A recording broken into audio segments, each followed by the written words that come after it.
Hello दोस्तों, स्वागत है आपका स्पार्क कोचिंग सेंटर में। तो गाइस, आज की वीडियो में हम पढ़ने वाले हैं क्लास 11th की इंग्लिश। जो बुक है वो है हॉर्नबिल। और इस बुक का हम छठा चैप्टर पढ़ने वाले हैं, जिसका चैप्टर का नाम है सिल्क रोड। और इसमें हम इसकी हिंदी समरी पढ़ेंगे, ठीक है। और ये अभी पार्ट 1 है, पार्ट सेकंड बहुत जल्द आपको मिल जाएगा। 8178988103 ये मेरा कॉन्टेक्ट नंबर है, आप इस पे व्हाट्सअप कर सकते हैं या फिर आप कॉल करके डायरेक्ट कनेक्ट हो सकते हैं। ये बुक फर्स्ट है, बुक सेकंड भी बहुत जल्दी आपको करवा दी जाएगी, ठीक है। तो यहाँ पर और भी चीजें आपको करवाई जा रही है, like political, geography, history, Hindi, English, ठीक है। और जितनी भी 11th क्लास के जो सब्जेक्ट हैं, चाहे वो फिजिकल एजुकेशन है, मतलब कि ऑलमोस्ट आपको सारी चीजें यहाँ पर प्रोवाइड करवाई जा रही हैं। तो बहुत अच्छे से आप पढ़ सकते हैं, बहुत अच्छे से अपनी एग्जाम की तैयारी कर सकते हैं। और आपने अभी तक चैनल को सब्सक्राइब नहीं करा है तो चैनल को सब्सक्राइब कर बेल आइकन हिट कर दें, ताकि आपको आने वाली वीडियो का नोटिफिकेशन मिल सके और कहीं ना कहीं आप हमसे 12th में भी बहुत अच्छी तरीके से प्रिपरेशन कर सकें। तो आइए स्टार्ट करते हैं वीडियो को। देखो, यहाँ पर हम जो बात करने वाले हैं सिल्क रोड, जो पहले क्या करता था, तीन महाद्वीपों को जोड़ता था, एक एशिया को, यूरोप को, और क्या नाम है आपके अफ्रीका को। तो तीन महाद्वीपों को जोड़ने वाला एक रोड था जिसका नाम था सिल्क रोड। तो इसके माध्यम से लेखक हमें बहुत सारी जानकारी देना चाहता है। आइए देखते हैं। बता रखा है सिल्क रोड निक मिडल्टन द्वारा लिखा गया एक यात्रा वृत्तांत है। मतलब कि जो सिल्क रोड है वो निक मिडल्टन एक व्यक्ति हैं जो कहीं ना कहीं अपनी जो यात्रा वृत्तांत है, जो सिल्क रोड पर सफर करते हैं, उसको बता रहे हैं यहाँ पर, ठीक है। इस पाठ में लेखक ने मध्य एशिया की ऐतिहासिक सिल्क रोड पर की गई अपनी रोमांचक यात्रा का वर्णन किया है। इसमें जो लेखक जा रहा है सिल्क रोड के द्वारा, तो उसका वर्णन करता चल रहा है कि उसने इस पूरे चैप्टर में क्या करा, उसका पूरा वर्णन करा है, किसका, मध्य एशिया का, ठीक है। ये रचना केवल एक यात्रा का विवरण नहीं है। जो ये हम जो रचना पढ़ रहे हैं, ये सिर्फ ये नहीं कि बस एक यात्रा यात्रा है, लिख दिया और हो गया काम, ऐसा नहीं है। इसमें बहुत सारी चीजें सिखाई गई हैं, जैसे बल्कि भूगोल, इतिहास, संस्कृति और मानव संघर्ष का जीवंत चित्र प्रस्तुत करती है। मतलब कि ये हमें कई चीजों से अवगत करवाती है। लाइक कह सकते हैं कि ये हमें जो भूगोल है, जो इतिहास है, संस्कृति है और जो मानव संघर्ष है, उसका जो चित्र है वो भी क्या करती है, प्रस्तुत करती है, दिखाती है। आगे सिल्क रोड प्राचीन काल में एशिया, यूरोप और अफ्रीका को जोड़ने वाला एक महत्वपूर्ण व्यापार मार्ग था। जो सिल्क रोड था बच्चों, वो क्या था, एक तरीके से कह सकते हो कि व्यापार के लिए बहुत महत्वपूर्ण था। और कहीं ना कहीं एशिया और यूरोप और अफ्रीका को एक जोड़ने वाला क्या नाम है, मार्ग भी था, ठीक है। जिसके माध्यम से रेशम, मसाले, संस्कृति और विचारों का आदान प्रदान होता था। कहीं ना कहीं कह सकते हो कि इस रोड के द्वारा ही कह सकते हो कि व्यापार बहुत अच्छे से होता था, चाहे वो रेशम का हो, चाहे मसाले का हो। और संस्कृति जैसे यहाँ के व्यक्ति दूसरी जगह गए तो वो अपनी यहाँ की संस्कृति वहां लेके जा रहे हैं। इसी तरीके से विचारों का भी आदान प्रदान हुआ करता था, ठीक है। किसके माध्यम से, सिल्क रोड के माध्यम से, ठीक है। चलिए आगे देखो, दिखा रखा है लेखक अपनी यात्रा की शुरुआत चीन से करता है। जो लेखक है वो अपनी यात्रा की शुरुआत कहां से करता है, चीन से करता है। वह तिब्बत के पठार की ओर बढ़ता है। वो कहां की ओर बढ़ता है, तिब्बत के पठार की ओर बढ़ता है, जो दुनिया के सबसे ऊंचे और कठोर क्षेत्रों में से एक है। जो दुनिया के क्या है, सबसे ऊंचे क्षेत्र हैं और कहीं ना कहीं कठोर क्षेत्र है। यहाँ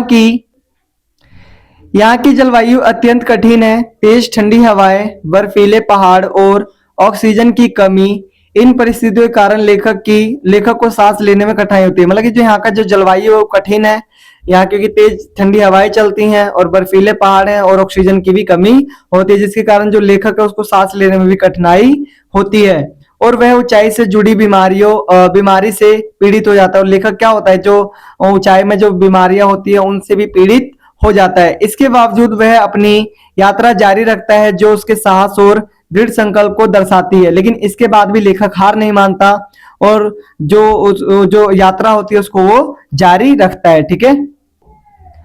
देखो, बता रखा है तिब्बत में लेखक बौद्ध संस्कृति से गहराई से प्रभावित होता है। जो तिब्बत होता है वहां पर जो लेखक होता है वो बौद्ध संस्कृति से बहुत ज्यादा प्रभावित होता है। वह मठों, प्रार्थना पत्रिकाओं और लामाओं के जीवन का वर्णन करता है। मतलब कि वो कहते हैं कि उनकी जो प्रार्थनाएं हैं, उनकी जो पत्रिकाओं हैं, जो लामाओं हैं, उनके जीवन का भी वर्णन वो करता है। तिब्बती लोग अत्यंत सादगी पूर्ण जीवन जीते हैं। जो तिब्बत के लोग हैं बहुत सिंपल जीवन जीते हैं और कठोर परिस्थितियों में भी संतोष और धैर्य बनाए रखते हैं। और कठोर परिस्थितियों में भी कैसे रहते हैं, संतोष बनाए रखते हैं और धैर्य बनाए रखते हैं, मतलब पेशेंस लेवल बहुत ज्यादा अधिक है उनमें।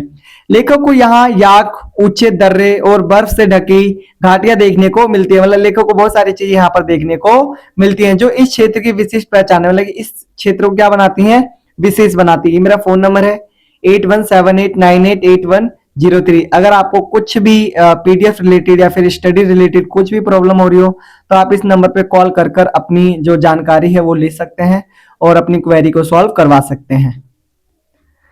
देखो आगे बता रखा है, यात्रा के दौरान लेखक को स्थानीय लोगों की सहायता भी मिलती है। जो लेखक है उसको, जो यात्रा कर रहा है उसके दौरान उसको स्थानीय सहायता भी मिलती है।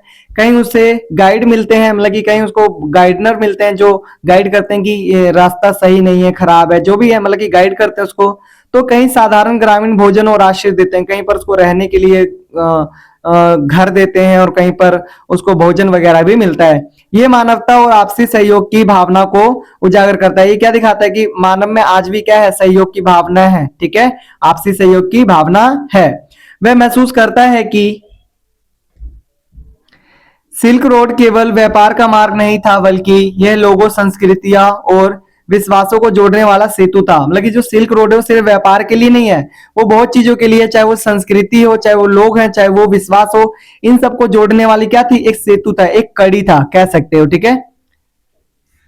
आगे देखो दिखा रखा है, लेखक अपनी यात्रा में प्राकृतिक सौंदर्य के साथ साथ ऐतिहासिक अवशेषों का भी उल्लेख करता है। जो लेखक है वो क्या करता है, अपनी यात्रा में प्राकृतिक सौंदर्य के साथ साथ क्या करता है, ऐतिहासिक अवशेषों का भी उल्लेख करता है। पुराने किले, खंडर और रास्ते इस बात की गवाही देते हैं कि कभी इस मार्ग से व्यापारी कारवां गुजरते थे। मतलब कि व्यापार बहुत ज्यादा, जो व्यापारी लोग थे वो कभी बहुत ज्यादा मात्रा में यहाँ से गुजरा करते थे, आते जाते थे, ठीक है। समय के साथ भले ही इसका व्यापारिक महत्व कम हो गया हो, लेकिन इसका ऐतिहासिक और सांस्कृतिक महत्व आज भी बना हुआ है। मतलब कि समय के साथ क्या हो गया कि भाई अब तो हवाई जहाज हो गए, पानी वाले जहाज से व्यापार होने लग गया, रेलवे से होने लग गया, लेकिन आज भी इसका महत्व है। ये जो सिल्क रोड है उसका आज भी महत्व है। किस किस किस कारण, क्योंकि वो ऐतिहासिक है और कहीं ना कहीं सांस्कृतिक है, आज भी उसका महत्व बना हुआ है, ठीक है। ये मेरा फोन नंबर है 8178988103। अगर आपको पीडीएफ रिलेटेड या फिर कुछ अदर सब्जेक्ट के कुछ भी इश्यूज हो तो आप इस नंबर पे कॉल या फिर व्हाट्सएप करके मुझसे जानकारी ले सकते हैं। यात्रा के अंत में लेखक यह अनुभव करता है कि यह सफर केवल भौतिक दूरी तय करने का नहीं था बल्कि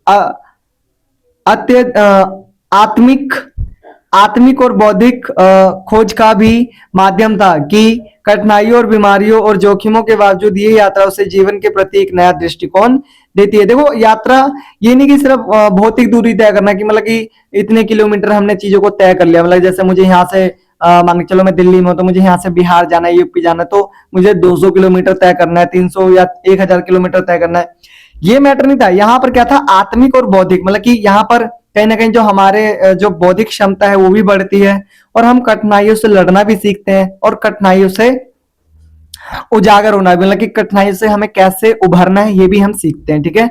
और कहीं ना कहीं जीवन को एक नया मोड़ मिलता है, एक नई दृष्टिकोण मिलता है, ठीक है। आगे सिल्क रोड पाठ हमें ये सिखाता है कि यात्राएं हमें केवल नई जगह नहीं दिखाती बल्कि हमें, देखो सिल्क रोड से हमें ये पता लगता है पढ़ने से कि कहीं ना कहीं जो यात्रा होती है वो सिर्फ हमें ये नहीं सिखाती कि नई जगह पर जाना, वो हमें बहुत सारी चीजें सिखाती हैं, ठीक है। देखो जैसे कि आपने यहाँ पर सीखा ही होगा, ठीक है, जो यात्राएं होती है हमें बहुत चीजें सिखा रही हैं, चाहे वो संस्कृतियां होती हैं, संस्कृतियों को समझने, सहनशील बनने और अपने भीतर झांकने का अवसर भी प्रदान करती हैं, ठीक है, देती हैं। ये रचना साहस, जिज्ञासा और मानवीय संबंधों का प्रेरणादायक दस्तावेज है। मतलब कहीं ना कहीं एक तरीके से कह सकते हो ये हमारे लिए मोटिवेशन भी है, प्रेरणादायक भी है, जिज्ञासा भी है कि हमें भी नई जगहों पर विजिट करना चाहिए, वहां की संस्कृति को जानना चाहिए, वहां के इतिहास को जानना चाहिए, वहां के भौतिक दृश्य को जानना चाहिए, ताकि हम कहीं ना कहीं अपने आप को एक नया दृष्टिकोण दे सके जीवन को जीने का, ठीक है। तो ये मेरा फोन नंबर है 8178988103। यहाँ हमारा चैप्टर होता है फिनिश और ये इसका जो पार्ट 2 है क्वेश्चन आंसर वाला बहुत जल्द अपलोड हो जाएगा, ठीक है। तो इंपॉर्टेंट क्वेश्चंस का होगा, ठीक है। तो मैं ट्राई करूंगा कि बहुत जल्दी अपलोड कर दूं ताकि कहीं ना कहीं जो हमारे स्टूडेंट्स हैं वो अपनी जो प्रिपरेशन है उसको बहुत अच्छी तरीके से कर सकें। मिलते हैं फिर नेक्स्ट वीडियो में, आज के लिए इतना ही। अगर तक अभी तक आपने चैनल को सब्सक्राइब नहीं करा तो चैनल को सब्सक्राइब कर बेल आइकन कर दें। मिलते हैं फिर नेक्स्ट वीडियो में, तब तक के लिए टाटा बाय बाय, जय हिंद जय भारत।